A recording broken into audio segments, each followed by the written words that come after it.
We talk about everything, play music in between. Tune in and enjoy Chad's underground scene.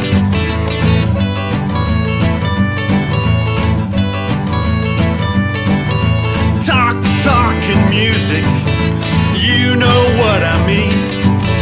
Tune in and enjoy Chad's underground scene.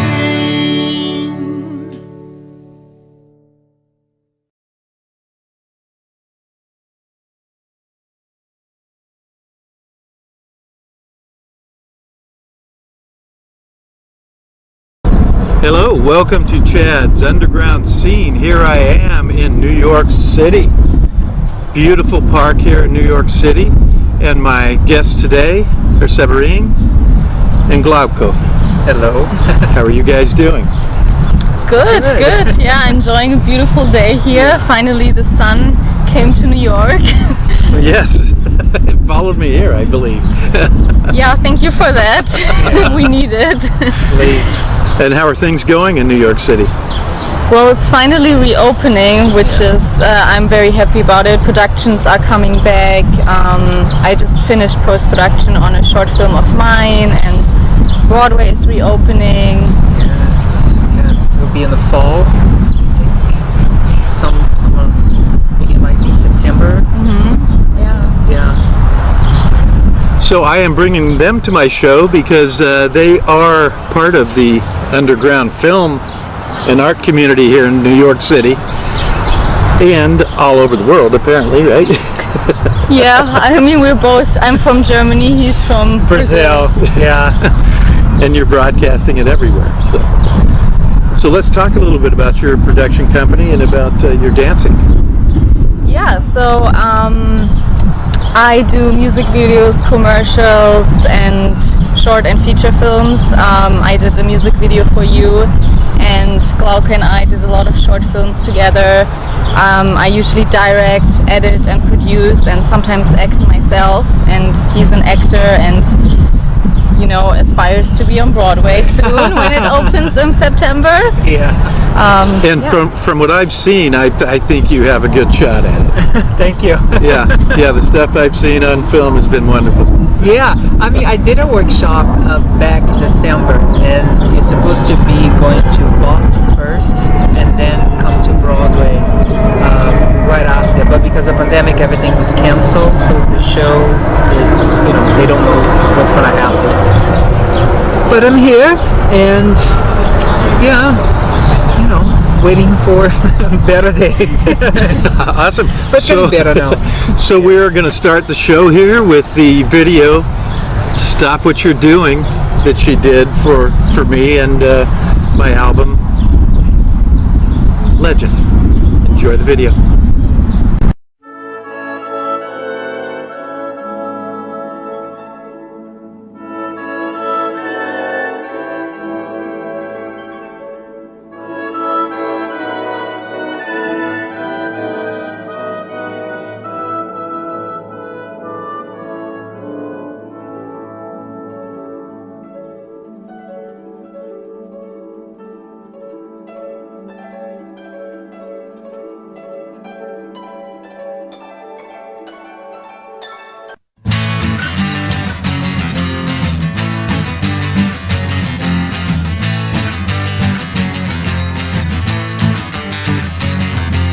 I don't know what you're talking about. The way I feel makes me scream and shout. Let's go out, hit the town. You know I'm ready to join the crowd. Stop what you're doing. Tell me what you've done. Stop what you're doing. You say it's just for fun.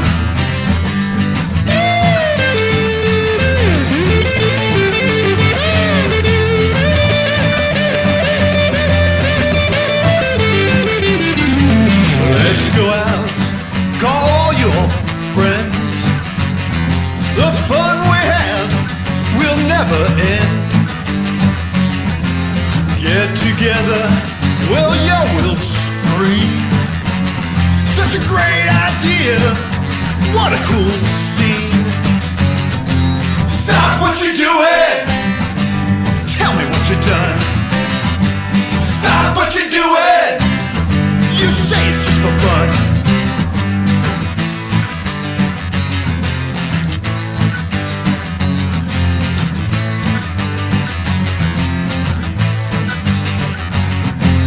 Stop what you're doing.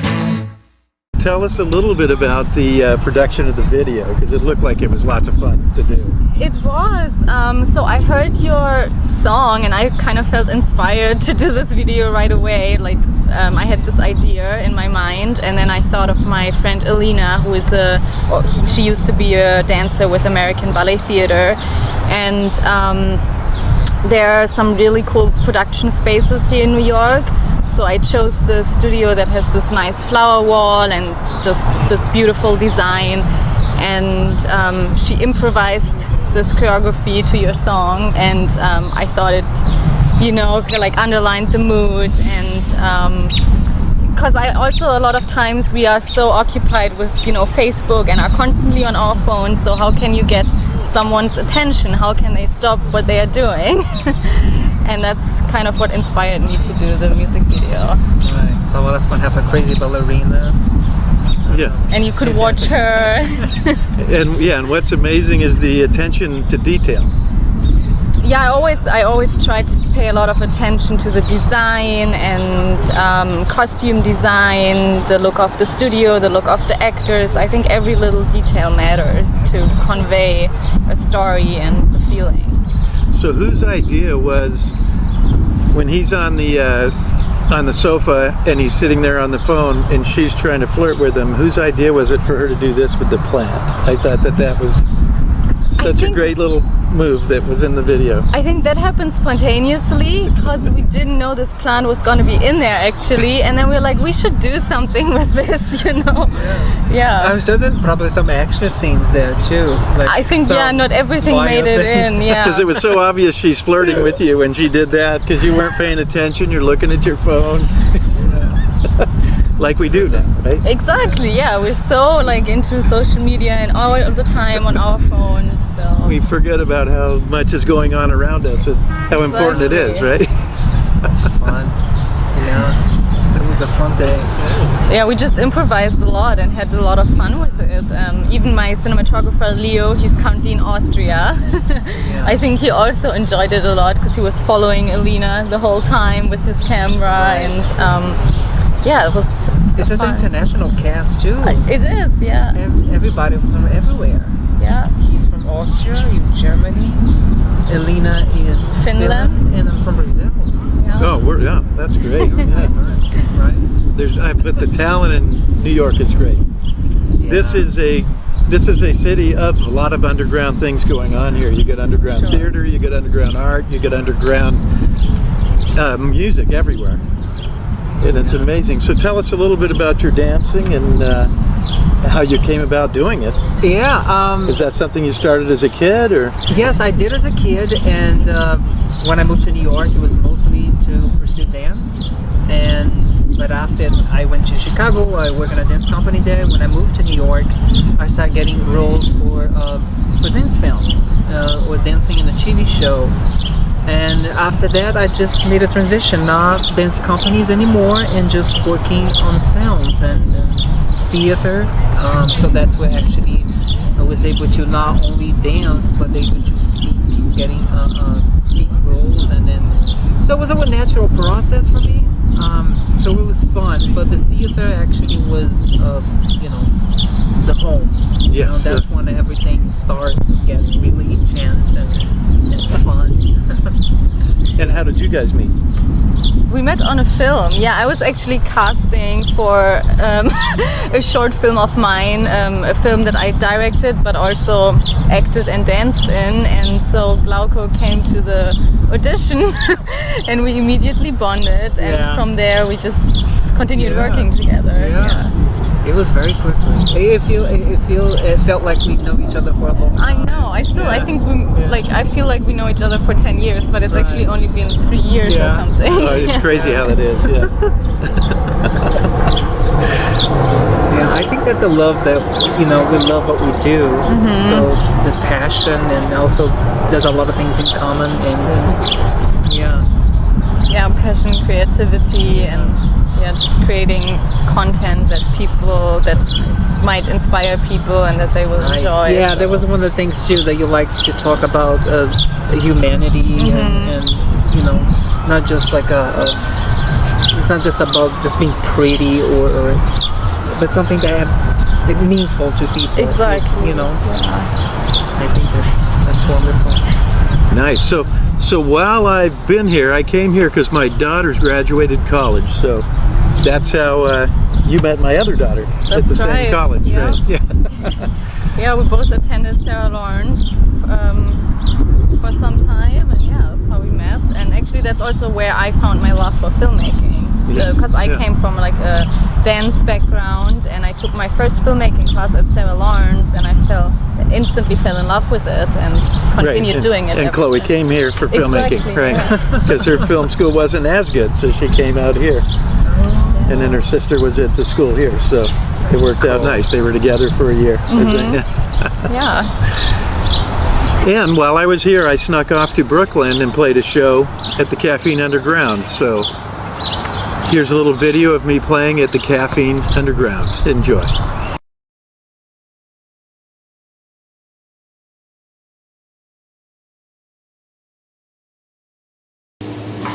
And here's one off my previous album. This one's called Devil or Angel.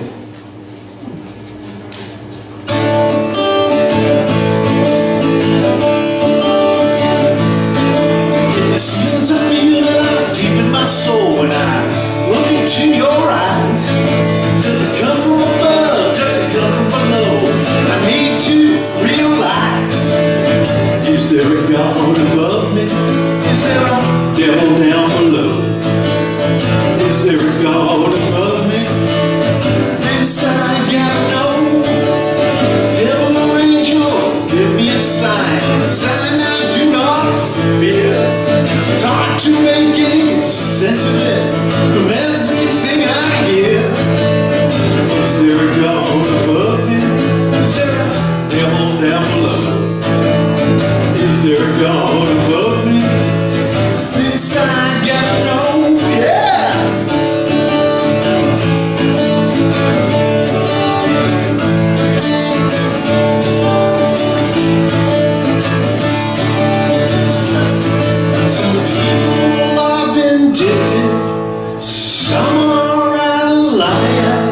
So devil or angel, let me know. Give me a sign. I can't stand to feel it out deep in my soul when I look into your eyes.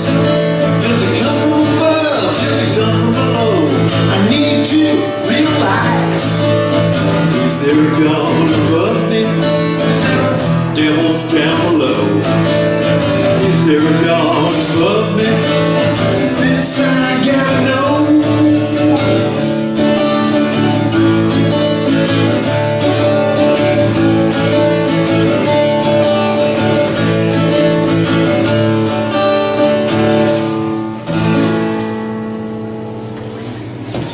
Thank you very much.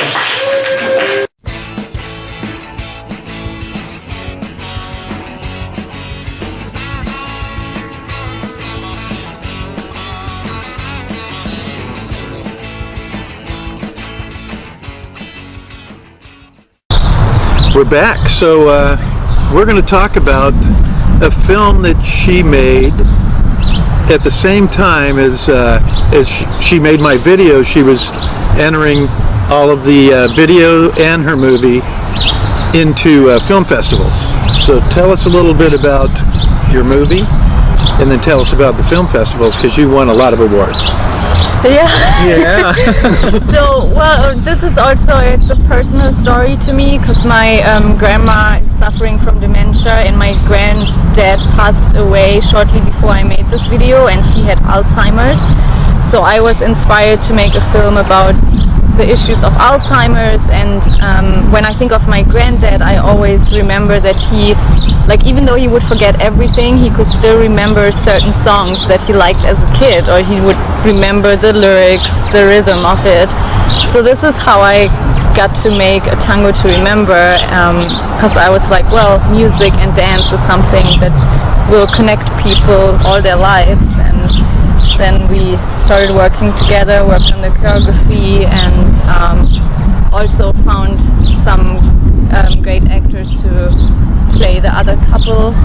And we found this really nice location at the pier.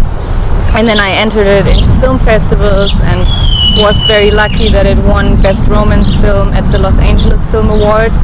It was also nice because we found out that it won right when the pandemic started, so I was a little depressed. Right, Nothing yeah, was going on. because it wasn't live. We did, yeah. Exactly. In fact, I was in the online part of it. I watched it on Zoom.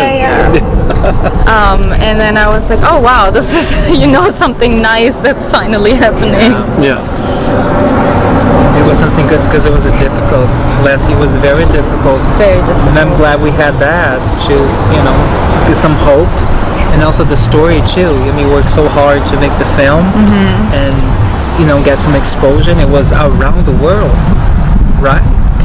Yeah, it screened in Cyprus, in Greece actually, and in Cyprus I won another award for it, so I was lucky about that, and just happy that people in other countries can see it, and maybe because of the pandemic they are even more open to looking for new content online.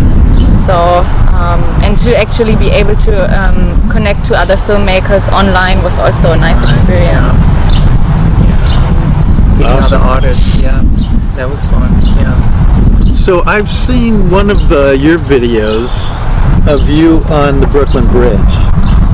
Oh, Dancing on the Brooklyn Bridge. Tell us a little bit about that video. I actually was a photo shoot because I was doing an interview for a magazine in Brazil. So those photos was for that interview. Oh, okay. Yeah. So that was for that specific so there was like short videos and we post on social media. Right. Exactly. I post on social It was really media. cool. I was watching it go, that's so fun. Yeah, but people love that picture. Yes. I'm just like, I have to join another session. They're like, be more creative, like like they're more like different steps and build some big production or. Yeah, no, it's fun to think of new movements, and essentially like photographs are kind of like a film that you make. I know. You can do so much with it. I know, yeah. I mean, you never know. It's so unexpected. Like you just create something. Of course, you put a lot of love, and there's a lot of effort there. But it's so like it wasn't expected. The people liking and then the comment like, oh my gosh, those photos are incredible. Like, oh really? Okay, that's great. And I think that's the best awesome. when you do something spontaneous and you like it, like we did with the flower in the video. Yeah. Right, Oh, yeah, exactly. Yeah. Yeah. Also, all the details they use in the film too. I think to remember. There's so many little things that if you go, you really watch it. But people who live with the dementia, if you read something about it, you can see like how difficult it is, and the person you love, it's kind of go away slowly, and it's really hard. So I think the way you did it was so beautiful, and I'm glad I was part of it. Yeah. Thank you. And now we're going to show you Tango to Remember.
I hope you enjoyed that, because I really enjoyed it, and I think I've watched it at least 10 times. That makes me very happy. It makes us very happy.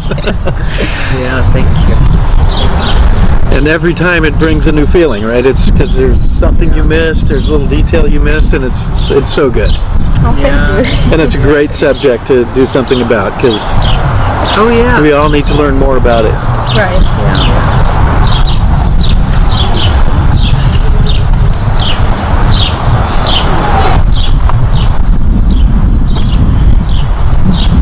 So Glauco, tell us a little bit about the Broadway scene.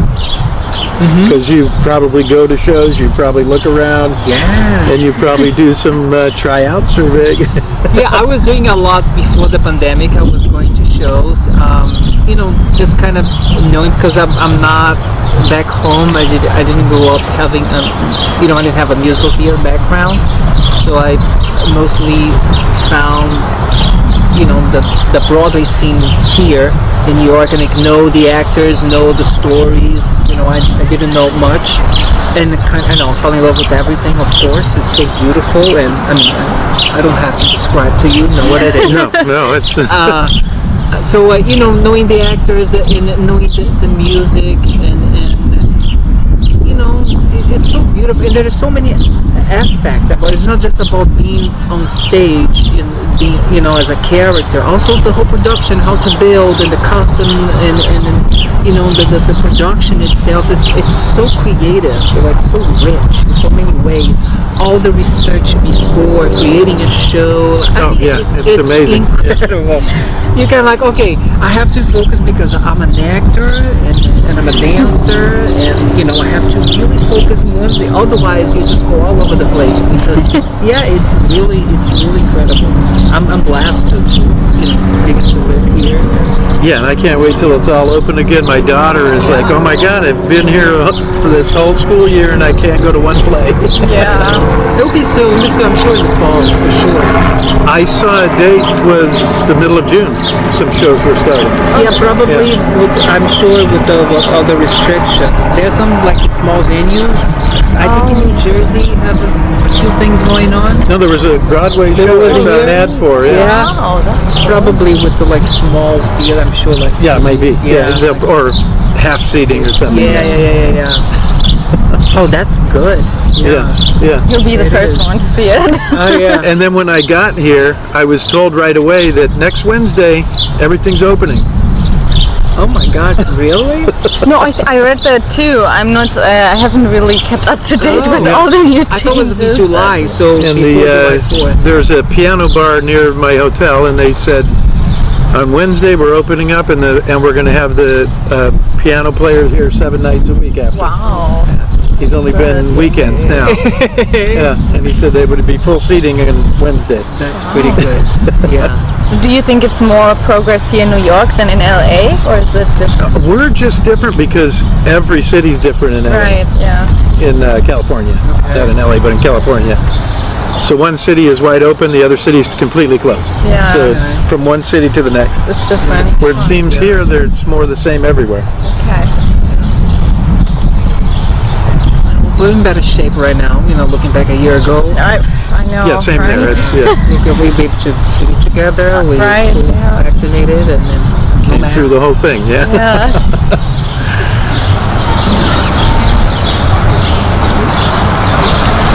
So you have a brand new production, brand new show that you're filming now, or you're in post-production? Yeah, I'm in post-production now. We filmed in January and obviously took all the precautions necessary with COVID, tried to make the set as safe as possible, and only had a limited number of people on set. But yeah, we did it in 4 days, and I'm just working in post-production on it now. And it's almost ready. I hope to make a feature film out of it soon. I was very happy to have a really great team attached. Glauco also helped on it. This was the first time that he worked a little bit behind the scenes now, with research and helping with rehearsals and all of that. And I had a really, really great cinematographer who I was very lucky to have. So I'm excited for this film to finally hit the festival circuit, and I hope that by then we could actually go and attend the festival and, you know, watch it on a big screen. Yes, yeah. Because I think nothing can really replace that feeling when you sit in a cinema and you see the film there. It's a whole different. Right, I had the same thing happen. I was nominated for a music festival in LA, same thing in Hollywood, and it was online. And, that's a shame. So we watched it online, and I mean, at least it's better than nothing, but it's definitely a different experience. and then when they presented the award, you just sat there and, oh, I got an award. There's no speech, nothing, right? Yeah, that's I'm hoping that some of these festivals that it's safe enough to go and we can watch it live. Virtual, you know, it was helpful, you know, don't get me wrong, it was nice. Oh, no, it's nice. But, you know, it's so much better in person. Yeah.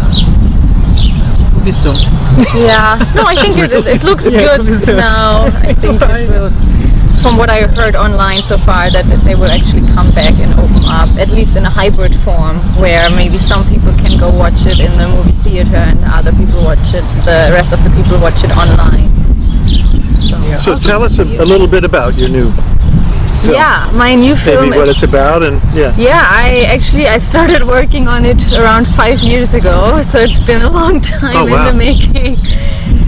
It's called Deceive, and it's about a young and hopeful immigrant who comes to New York with the dream of being a dancer, and then she gets to know a charming but manipulative tycoon, and her life changes, and to me it also reflects on the Me Too movement and social injustice, and it's about emotional destruction but also about survival and rebirth and empowering women.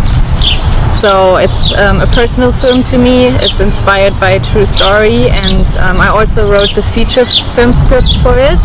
So I hope that this film will be, the short film is 16 minutes long, it will be a proof of concept for the feature film.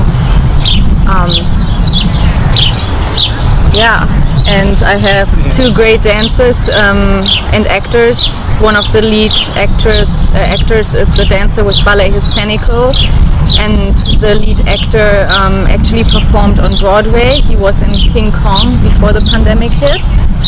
And my cinematographer did a lot for Netflix in the past years. He shot The Neighbor's Window, which won the Academy Award in 2020. So it's been really inspiring to work with these talented people and make this film together that, you know, I've been thinking about for such a long time. Wrong, I think the play went wrong. And it was so funny. And it was about a show production, and you're seeing it from the inside of the production, like if it was everything's going wrong through the production. Like he's talking, and this falls down, and the guy behind him falls down. It was really fun. An interesting concept. Really well done. Yeah, it's kind of there's a show that was on Broadway a long time ago. It's not a musical, it's a play. It's called Noises Off. Yeah, and Noises Off. There's like a bunch of doors on stage, and there's a point like everybody's getting in and out of the door, and things are fly. It's crazy.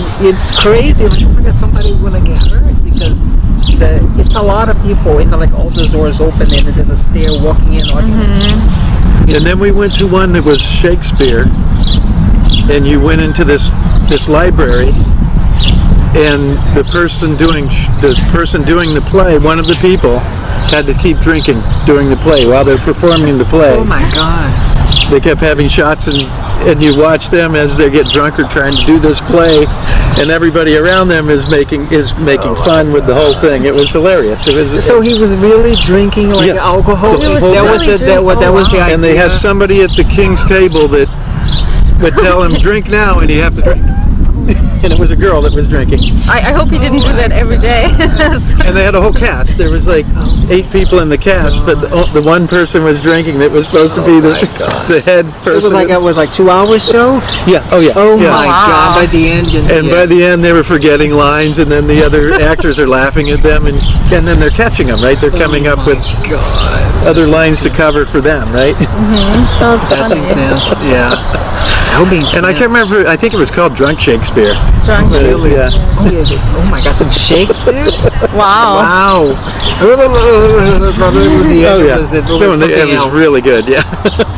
And just super fun, because you're all just sitting in this little library watching this unravel. I know. But this was in California? Or No, here. No, that was here. Oh my God. That's definitely unexpected. You'll never know what is going to happen. I know, especially Shakespeare. Yeah. Such a great idea. Yeah, between that and underground clubs. And then I was lucky because I was here in the 80s, and CBGB's was a underground club here. And that's where you got the Talking Heads, and you got the Ramones, and all those bands played there. Oh, really? Ramones, it's happening. Yeah, in the 70s and then into the 80s, and I was here in the 80s playing, and they played. Oh, wow. And then I was here years later with my cousin, and I have a friend that lives here, and I brought him to CBGB's.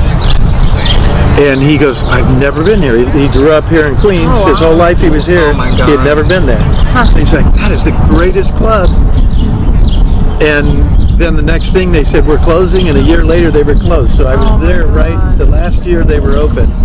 I went and saw a show at CBGB's, yeah. Wow. This is not the club, the one that eventually the build collapsed. It's not this one, right? Yeah. This is the This is the one?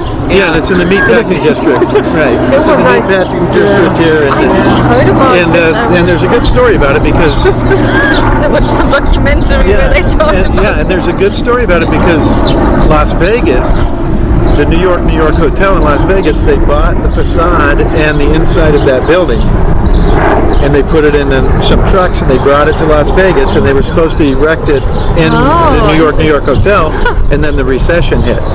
This was in the 2000s, yeah. And so that's somewhere in Vegas in a warehouse is the CBGB, yeah. Someone should and maybe do someday something they'll about take it back out and they'll put it in the New York Hotel, because they were going to put it right next to I think they have a Carnegie Deli in there, and they have the deli that they have in Los Angeles as well, and they were going to put it right next to it in that downstairs area there, and have it as a real club. You were going to go in, and they were going to have bands playing and the whole thing. Well, maybe one day. And then the recession hit, and they said we're cutting all that. Oh my gosh. They should do something. So hopefully they'll bring it back. Yeah.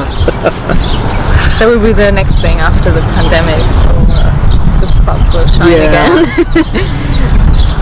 So I would like to play one more video of you guys dancing. So what would be a good one to play? We could do the other one that, what should we do? Ruminate, or the one where we also dance at the pier? We could do the one where we also dance at the pier. Yeah. That's the way not River Rendezvous. Oh yeah, the river one, yeah. It could be. Well, that would go with the name of this park, right? Right. Yeah. Yes, that would go with the name of the park. What's the name of the park? I can't remember. Riverbank State Riverbank. Park. So now we're gonna play River Rendezvous. Yeah. And here you go. We're going to end the show with River Rendezvous. Thanks for coming out to Chad's Underground Scene. Here with my guest, Severine and Glauco. Thank you. Thank you. Thank you very much, and remember, it all starts in the underground.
music.